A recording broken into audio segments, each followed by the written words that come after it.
So the rain decided to pass us, which I'm thrilled about. But now I had to water the tree in, and I did. I watered it in. I'm going to water in a second time because the water did drain through the clay really fast. Now, this is one of the reasons why I didn't put the other soil in it.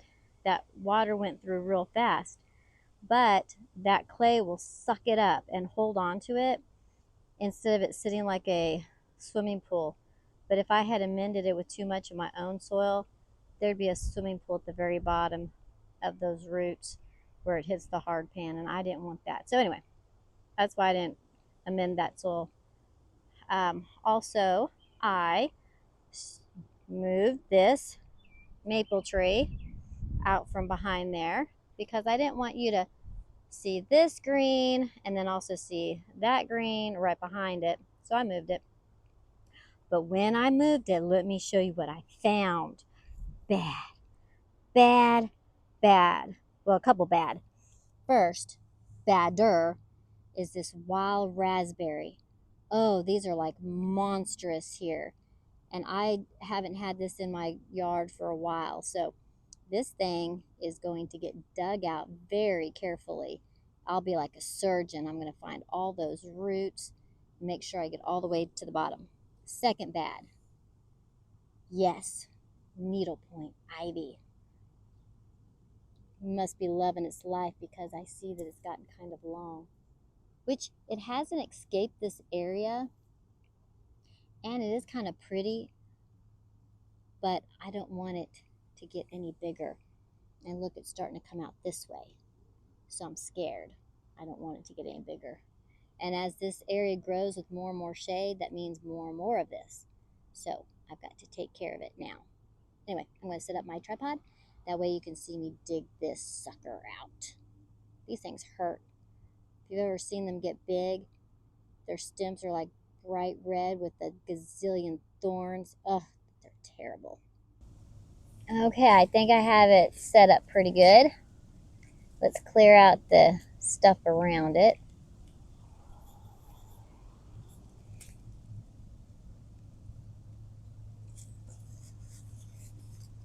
I've got my little hoary knife, which is like my mini root slayer.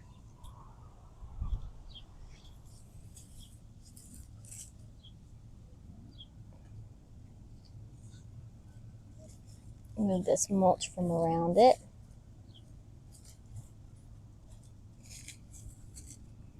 Because you can see that it has some roots above into the mulch here. Like that's one of its roots. I want to make sure I get that out. All right. Oh boy, there's a lot of mulch here. Oh hey, look y'all. That's mycelium. This is good stuff. You don't want to get rid of that. Keep that in there. Try not to disturb it as much as possible. It's good stuff. Uh-oh.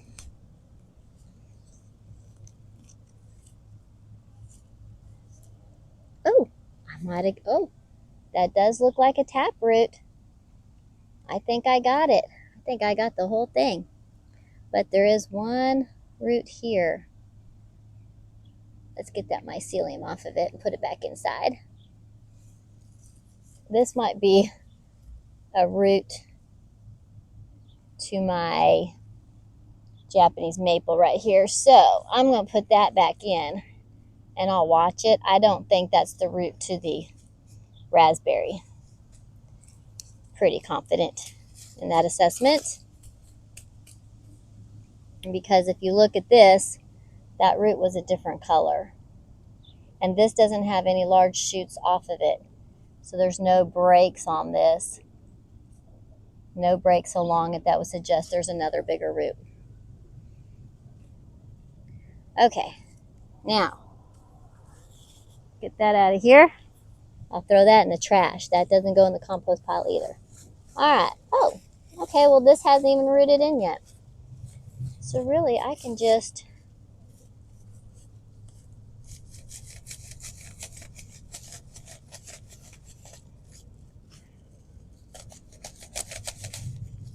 snip some of this.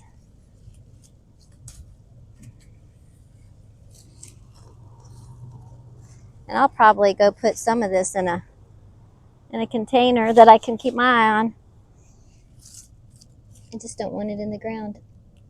I've had my fight with the fig ivy. Oh, I'm still working on it. I see it's come back again, but it's getting smaller and smaller, so I don't know what that is, but we'll leave you alone. Got some oxalis back here. I should clean out while I'm back here, but I'm too lazy to dig. I got other things I want to plant instead of pull weeds. So, oxalis, you luck out for the day. That's good, because it's the water's starting to sit, especially on this side, which it did before too.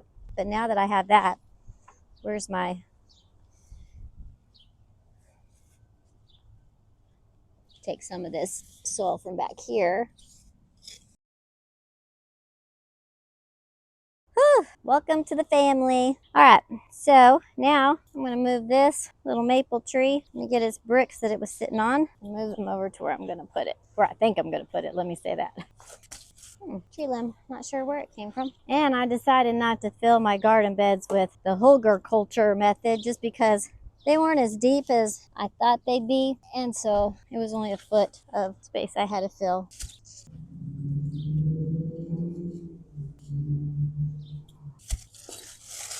I know I'm just not in a frame. I'm sorry about that. All right, let me turn the camera on. Oh, just got my cheek muddy. Oh well, no such thing as staying clean. All right, I'm gonna figure a way to get that pot. It's not that heavy. It's actually very dry, which is good, the soil, because it hasn't rained. So I'm going to move that planter out of the way and put this, well, you'll see. Let me move it a little closer. You'll just see the end of my struggles. Now, maples need, of course, full sun, but I don't want this to grow very tall. So that is why that is why I am putting it in the shade. Well, it's part sun. It's not full sun. Come on. Uh-oh. All right. Move that out of the way, little pot. Let me put that on level ground real quick. All right, Mr. Arborvitae. No, this is a fall cypress. It's going to go over there. Ready? 1, 2, 3, lift. Oh, watch out, little hydrangea. One more lift. Ugh. Oh, all right, there we go. You have access to the water. You'll get sprayed by it, so that's good. Okay, you're leaning. Okay, we'll have to fix that. We'll come back and fix that. Okay. Woo-wee. All right, let's see now. I put the little arborvitae, well, false cypress in that thing. All right, now I gotta get that back there. And what'll happen is if this gets too much sun, this hosta, then I will move it forward to help shade it. Like maybe put it out here on the curve, which maybe I should just do that. Maybe I should just, let me see what this looks like. Yeah, because I don't want that hosta to get burnt. So I just need to bring my walking path out further, and I will, yeah, that's what I'll do. I'll just bring it out further. Why not? Sounds like a good idea. Well, that was a cute little piece of wood. Oh, look at that. I got some monkey grass trying to creep up over here. All right, let's move this over to the side so I can put the bricks there. Sick leaf, sick leaf, sick leaf. Creeping Jenny over here. Come on, give it to me. All right.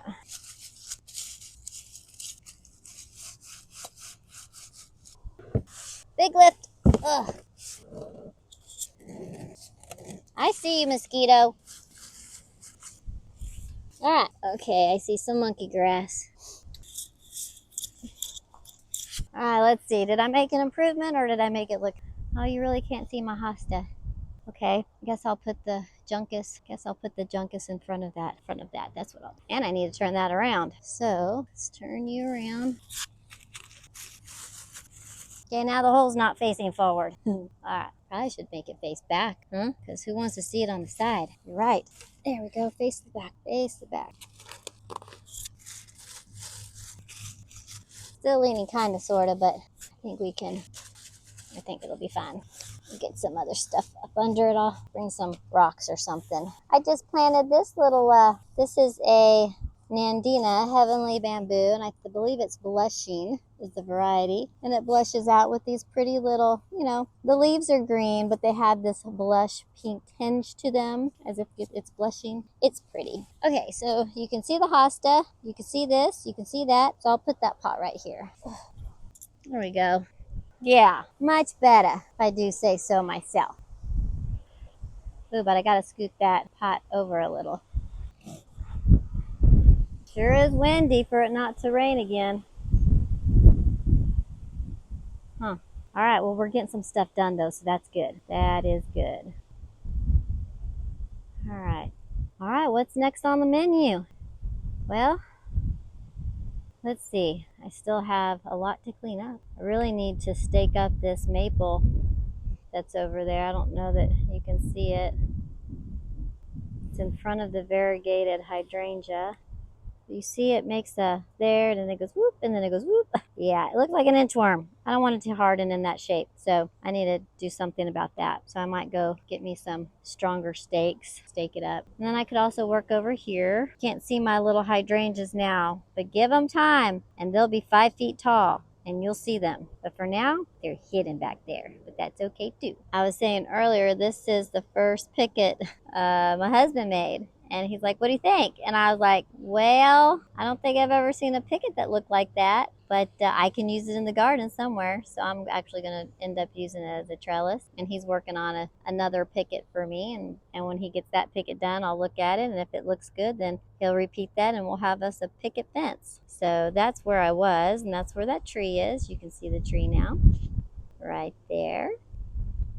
And then you can see, well, it's hard to see because my fence color. Maybe that's why I need to move it. But you know, it's also hard to see this maple tree right here and then this crab apple that's right here in front of the bird bath that I turned into a planter. Hard to see those because they're still so tiny and they kind of blend into the fence. I guess if I made my fence white, you could see them a lot better. I don't want to paint a fence. And we're thinking about replacing that fence ourselves. My husband is becoming very adventurous and willing to tackle things he's never done before, which I'm thrilled about. Y'all, it's a great thing when you have someone who can work out in the yard with you. Anyway, I think that's going to do it for this video. So I do appreciate everyone joining in. I hope that when this Jane Magnolia blooms, that I will show you just how pretty it is and why it's worth putting in your yard if it's good in your zone. I think the tag said it was zone 5 to 9. I'll go back over there and look again. And I did, going to keep that maple as long as I can until it dies in that pot because that thing gets 50 feet tall and it's too big for my yard. And anyway, so I'm going to keep it in the pot and hope for the best that I can keep it bonsai'd. It's not a itty bitty bonsai, but that is definitely going to be bonsai'd because it's going to be a tiny fraction of what its normal natural size is. And then I'll come back in here and I'll clean up some stuff, and as things grow you'll see them more. Don't look at the caladiums because I haven't posted that video. Well, actually, by the time you see this video you will have seen the caladiums. So update, they're doing good. And my white ones that are still growing in their containers are soon to be able to be planted out. Got a couple that are looking kind of weird, like this one has the edges are curling. I don't know if you can see that one right there. Don't know what's going on there, but could be that it gets hit with more sun than the rest of these. But they're looking very pretty. And I need to plant up something beside the juncus.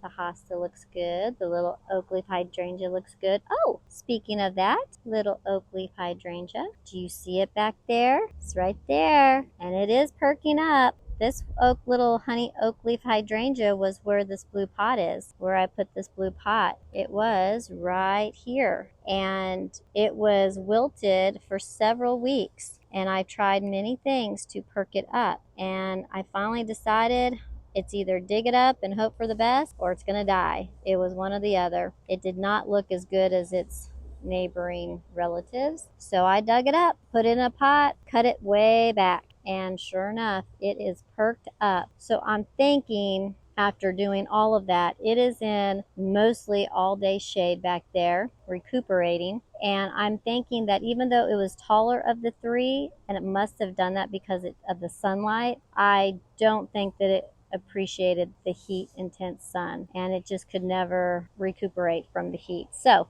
I will keep an eye on it, and when it starts to grow again and thrive, then I will probably bring it out here, and I will probably plant it right here in this little open space, and that way I'll continue with the bright green.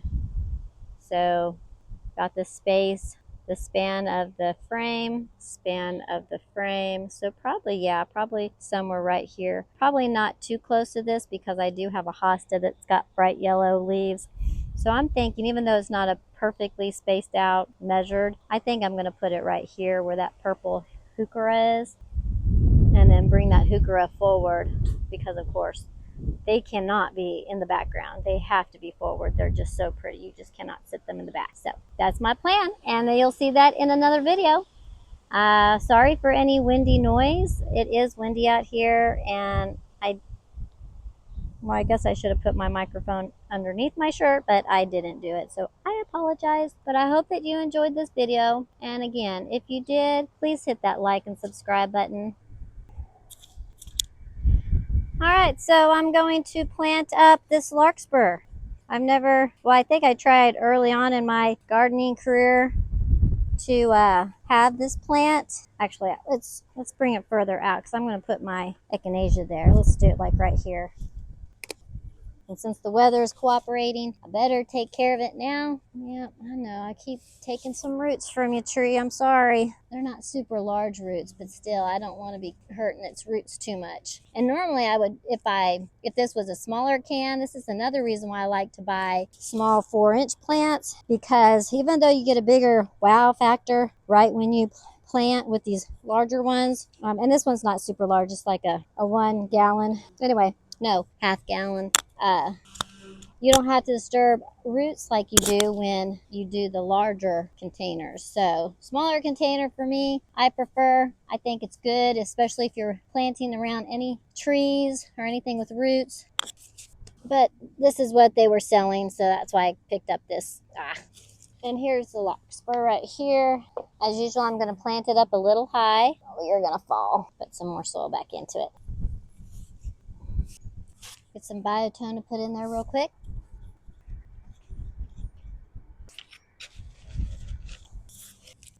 Oh, all right, little guy. Okay, I don't know if you hear that, but the wind keeps knocking all my plants over. I'm gonna have to put them all on the ground, it looks like. All this rolling that I'm doing is because I'm making the clay smaller, into smaller little pieces. So when it goes around the root ball, it's not a big chunk like this, but I roll it to break it up into smaller pieces. And you can only do that when it's dry, or somewhat dry soil. This was wet, no way. But you're going to be happy to get in the ground. I know I'm going to be happier in the ground. One less plant I have to worry about. If I had really nice soil, it wouldn't take me nearly as long to plant something. But I have to be very careful about how I get this clay around the root ball. Can't just, it's not just your normal everyday dirt. Okay, so it's even with the soil around it, the soil behind it, like what I had before. But it is sitting high, which is what I wanted. Now I'm going to get some of my own soil amendment. And this over time will work its way down into the soil, I hope, from the nice worms that's their job, and the other little critters that live here in the soil, like earwigs and roly-polies, all those good little critters that love to decompose mulch and wood and other soil particulates, leaves, you name it. Little decomposers. All right, that one's in. Where's my watering can? I've got debris clogging up the holes. Oh, well, there's a whole leaf set in there. Oh yeah, that's better. We'll let that settle, and then we'll come back again and add some more soil, because that's how it works around here. Okay, so fact sheet on the larkspur. First, let me come on, tag, come out of the container. There we go. Y'all, my hands are dirty. Sorry. Summer Cloud Larkspur. It does need full sun. In my area, it will get enough sun. It'll get 6 hours of sun, but it'll be protected from the late afternoon sun where I have it placed, which I think is most of my plants have to be planted this way. It needs 6 hours of direct sun, semi-moist watering, 24 to 28 inches tall, 12 to 15 inches wide. It's not quite its full size, and it can get down to negative 30 degrees. But as far as the heat zone, it probably prefers zone 8 heat zone. I'm a heat zone 9, even though I'm a a cold zone 8. But anyway, so that's why the afternoon sun protection is good. It'll do better protected here in the heat zone 9, which is also sunset zone. Well, let me not get on that soapbox. Oh, see, I've got dirt on my face. I knew I did. I knew I got it on my face. Anyway, that's it for this video. I hope that you enjoyed it, and I look forward to the next one with y'all. Have a good day, y'all. Bye-bye.